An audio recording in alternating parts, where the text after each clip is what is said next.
Part 1.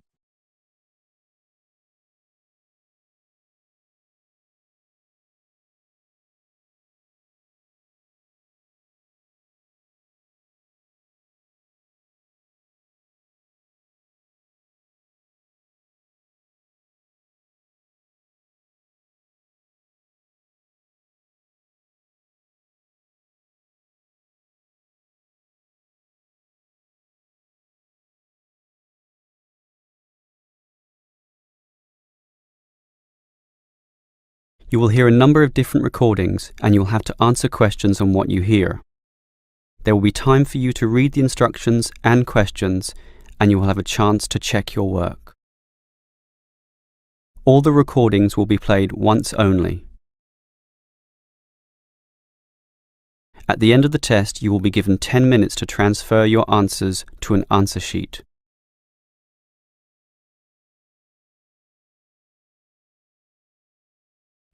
You will hear a student phoning to inquire about a car for sale. First, you have some time to look at questions 1 to 7.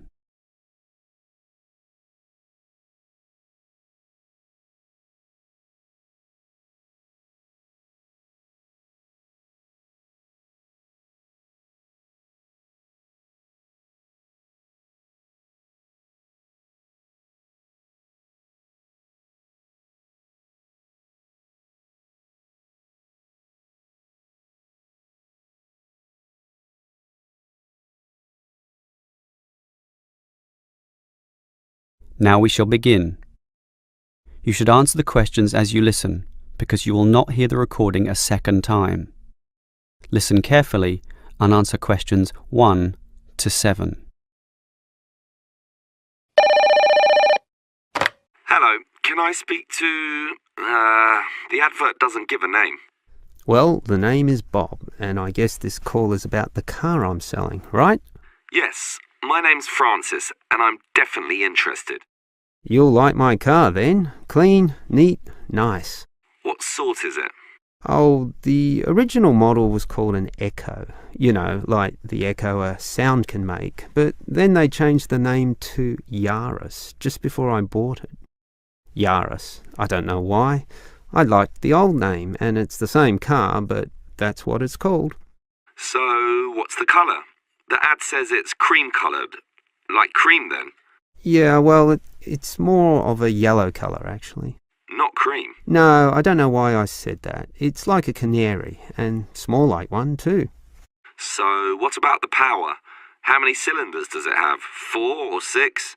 My brother has a 6-cylinder car and says it's very powerful. Well, this one's 4 only, but I find it fine for city driving. As long as you don't intend to drive this car interstate or across the country, it does the job fine. That's okay. I just want the car basically for commuting to work and maybe some weekend trips. Is it 2-door or 4-door? I suppose it's not 4-door. The car's too small for that, right? Right, just 2 doors, as you say. The front seat bends forward to allow entry into the rear. That's fine by me. This car is just for my girlfriend and I anyway. What about accessories? Radio, CD player, anything else? Does it have an air conditioner? Well, no, it doesn't, but I don't find that a problem. I just open the window. I mean, if you really want, you can pay to have an AC installed. Basically, the only additional feature this car has is a radio, but it's still a great deal. That depends on the price. You say you want $12,800, right? Yep, about that. Well, obviously you expect the price to be reduced to an even figure, right? Well, I don't know. $12,000. $12,500, maybe. If you can lower it a bit, I'll come and have a look, okay? Okay. Let's say $12,400, but I won't lower it any more than that. Certainly not to $12,000. Well, if I can get that better price, I may come over this afternoon. But what year is this car? How old is it? My brother's got a 12-year-old car and it's showing problems. Well, my car was brand new only 3 years ago, but it still looks like it's only been 1 year on the road. Okay, that sounds good. Before you hear the rest of the conversation, you have some time to look at questions 8 to 10.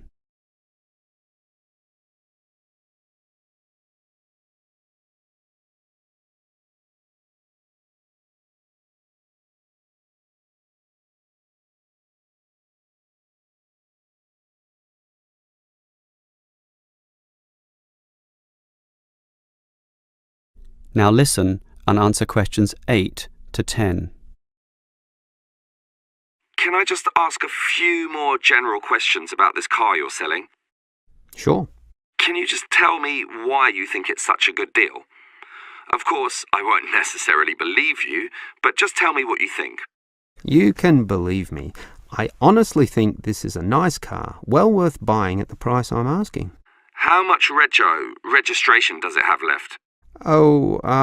To be honest, not so much, but I think having lots of registration is irrelevant. It's the car you're paying for, the quality and advantages of the engine itself. Well, what about that then? Okay, many people like to accelerate down the freeways, right? There are a lot of speed demons out there who think quickness is all that matters, but basically, people are mostly trapped in city traffic. So one of the things I like is that because this car is small, you can put it anywhere. Say you're in the city wanting to duck into a shop. Well, you can fit this car in any little space while you go shopping or do other things, and that saves you a lot of time. Yeah, but it's not that powerful, right? Oh, sure, the feel of a smoothly purring 6-cylinder engine attracts many people, but I compare my car to those small football players with the tight turning circles, those who can run rings around the larger players. This car is like that. It can turn this way and that way, dodge here, duck in there, sneak around corners, squeeze ahead and grab a position. That's also very useful when travelling in city traffic. Okay, I'll think about it. Sure, think about it, but all these advantages are sound and appeal to other buyers as well. No one holds the same car forever, so you can say exactly the same things that I just said when you want to sell the car. That will make it very easy for you to pass this car on to the next buyer. Yeah, maybe you're right. That is the end of part 1. You now have half a minute to check your answers.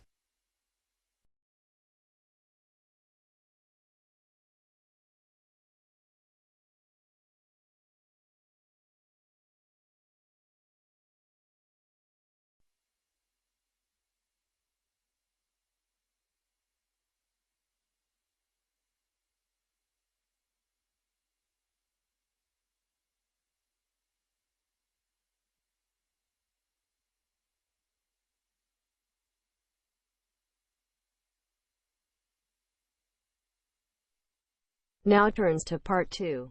Part 2.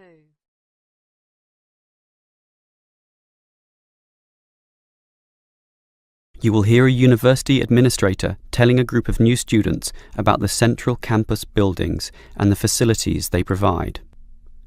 First, you have some time to look at questions 11 to 16.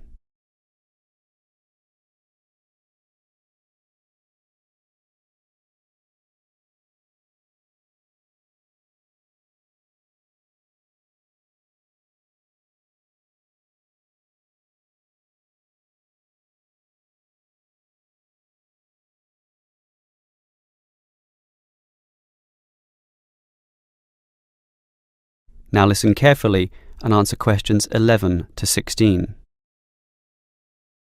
Welcome everyone to the Brandon Complex, the geographical and we could say spiritual heart of this university. This is basically where everyone eats too, as you can see by looking around.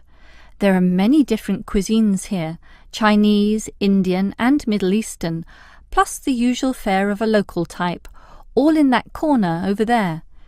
We have many shops here too, but the biggest is Wilson's right there, providing clothing and hardware. That's next to all the restaurants. Now, on the opposite side of Wilson's we have 3 shops. The one in the corner there, closest to the restaurants, is for DVDs. Yes, the DVDs are cheap and affordable, and you can also rent DVD players as well. Moving on, in the corner directly opposite Wilson's is the Student Union office. Incidentally, you are all encouraged to join the Student Union, as a Student Union card gives you many benefits, including discounts on basically everything you can buy here at the Brandon complex. Outside this complex, on the other side of the road, you can just see it from here in fact, is a building that we call by the rather unusual name, the H Building. Next to this, on the other side of some trees along the main road, is the Engineering Institute, but that doesn't have anything to do with the Brandon complex. One last thing is that just outside this door, near us here, you can see a grassy oval patch.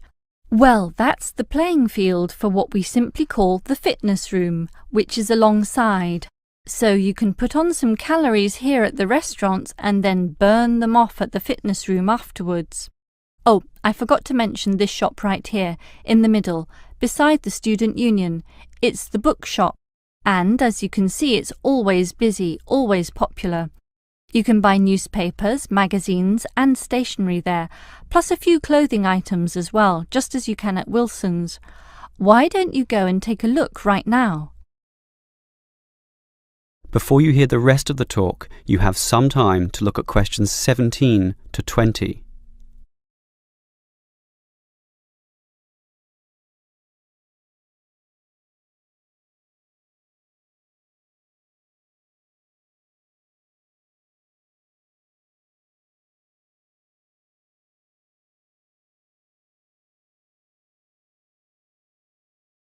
Now listen and answer questions 17 to 20. Now, I'd like to tell you a bit more about one of the buildings here, namely the H Building. Despite its bland name, you might be interested in what goes on there. It is our main recreational centre, with halls, offices and space available for a variety of activities, mostly for those who want to get fit. For example, if you're interested in yoga, you're in luck, since 4 days a week there are free yoga classes. They have several levels, so if you're a beginner, you'd have to start with that. You can check the schedules on the wall there. Yoga used to be at night, but now it's in the mornings, but not on Wednesdays. Along those same lines, there's aerobic dancing in the afternoon. This shares the same room as the badminton games, which are on Mondays, Wednesdays and Fridays. The aerobics are on the alternate days, Tuesdays and Thursdays, and it's not restricted at all. Everyone is welcome to join, although the instructor may divide you up, of course, according to ability. And, just to show how diverse the H Building is, there's even some spiritual solace available there, inside the multi-denominational prayer centre, with individual booths and a variety of holy scriptures and texts available to read from all the major religions of the world. That's open all day over the weekend, but not at night time, when the rooms are for private booking. Finally, for those of you of a cerebral nature, the University Chess Club operates at night. That's open from 8 p.m. every, is it Wednesday or Monday? No, sorry, Friday. And I think it closes at about 11:30 p.m. So, there's something for everyone in the H Building. That is the end of part 2. You now have half a minute to check your answers.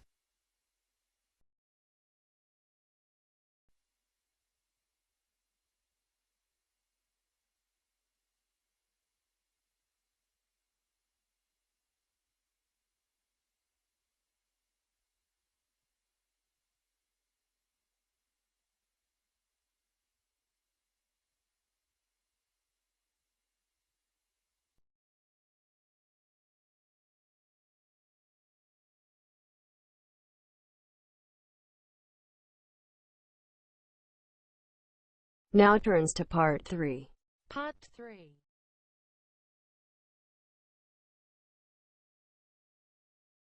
You will hear two students, Dylan and Emily, discussing a presentation which they will have to make.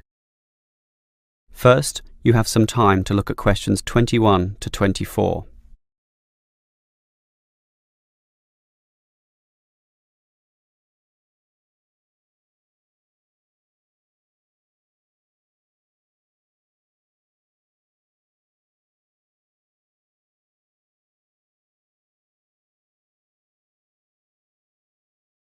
Now listen carefully and answer questions 21 to 24. Okay, Emily, as you know, we've got to do this presentation together. I know, I'm a little bit nervous about it. Standing up in front of all those people. And what if the presentation fails? What if... Don't worry. I've been reading a book about giving effective presentations. It's not that hard, but the way to do it is certainly not always obvious either. For example, do you know what the most important part of a presentation is? The final summary, I guess. The opposite. The first minute, in fact. The theory says that first minute is when you win or lose the audience. If you lose them at that point, you'll probably never get them back. So that's why you need a hook. A hook?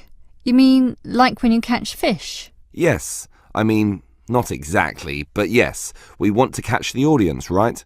So we need to start in a way which wakes them up, gets them interested, and makes them watch us. I see. Basically, no matter how good our presentation is, if the message doesn't get across, the presentation fails. So we need to give a fact which really amazes them, or an interesting story, or pose a dilemma which makes them think, something they can really puzzle over.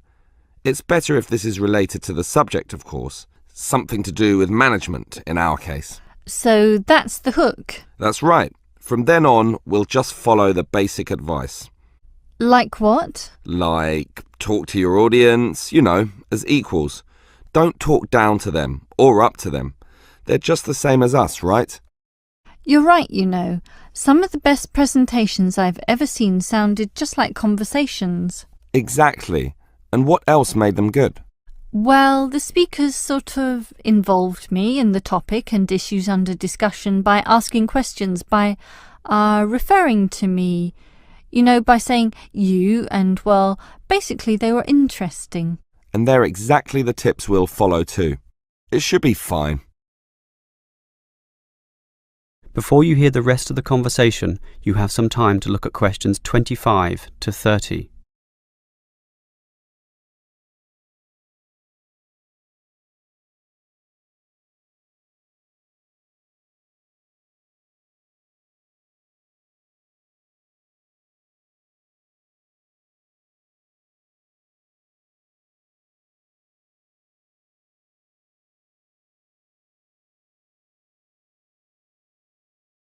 Now listen and answer questions 25 to 30. Emily, I think this will be a fine presentation, but how are we going to divide it up? For example, who's going to open it, you or me? Well, I think you have a very natural style, so you should start. This talk has 5 main parts, so you can introduce it and then do part 1. That's the historical context or background to the issue. Yes, then I'll do part 2 about current views. You do part 3 and I'll do part 4, leaving both of us to handle the question time. I'm okay with that. In part 1, I'll probably speak at length about Hoffman's theory, about management styles, and compare differences in culture in relation to the style of management used. That sounds good.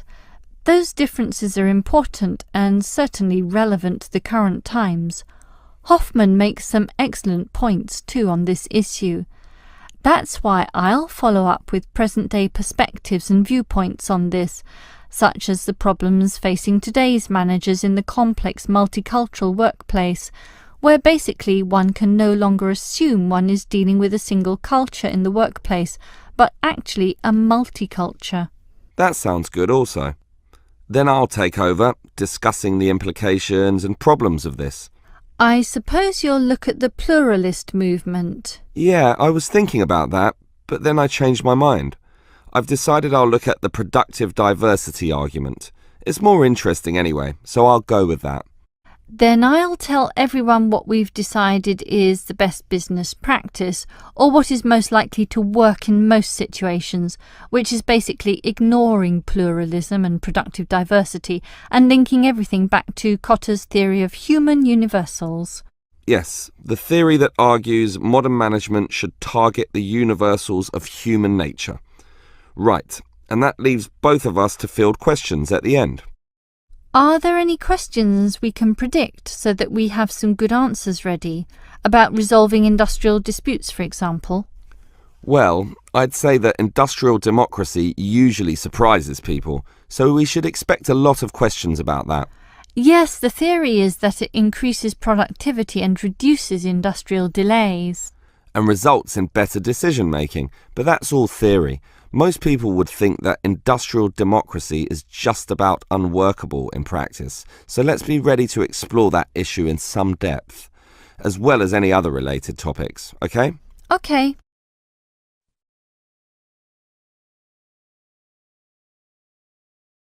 That is the end of part 3. You now have half a minute to check your answers.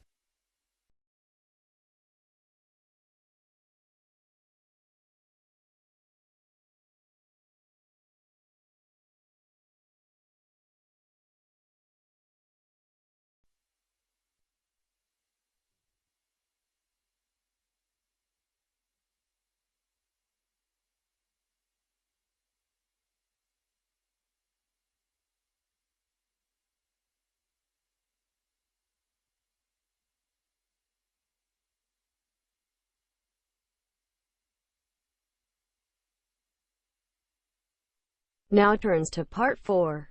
Part 4. You will hear a lecturer discussing the possibility of creating nuclear fusion. First, you have some time to look at questions 31 to 35.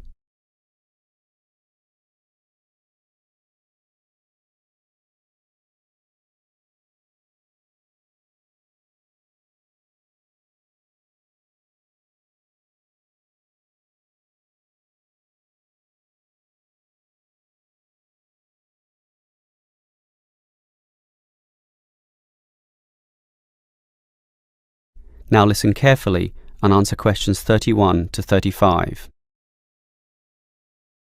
We look at the sun, a huge ball streaming out essentially limitless energy into space, and we think about how we need that energy here on Earth. Our oil reserves are running out, coal burning causes much pollution, and nuclear energy has many dangers. But where does the sun itself get its energy? The answer is that the sun makes it using fusion, or, more specifically, in a hydrogen fusion process. There is no pollution, no radioactivity, no waste products, and we have plenty of hydrogen. So, hydrogen fusion seems the perfect answer to our energy needs, and scientists have long attempted to achieve it here on Earth. So what happens during this process? The first step is to make two light atomic particles approach. In the case of our sun, these are hydrogen particles, the lightest and also the easiest to deal with. However, the problem is that the nuclei of atoms have electric fields, and fusion between these particles is opposed by their similar electric charge. They most naturally repel each other, and the nuclei of all elements are exactly the same in this respect. Thus, in order to overcome this repulsion and force them together, in the second step, the particles are heated. The trouble is, you need a lot of heat, incredible temperatures of the sort only seen on the surface of the sun. This is many millions of degrees, far higher than the melting point of any known material. Still, the concept is simple. The hot, wildly moving particles, which are now called plasma, will crash into each other, resulting in the third step, the fusion into helium, which releases energy and begins a self-sustained process. Before you hear the rest of the lecture, you have some time to look at questions 36 to 40.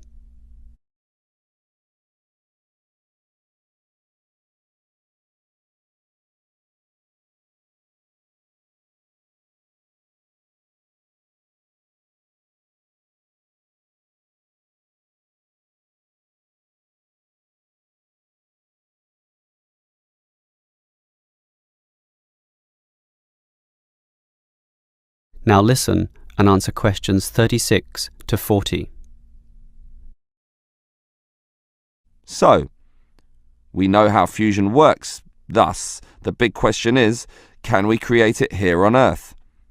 We actually have the technology to superheat hydrogen into plasma, but no container on Earth can deal with those temperatures.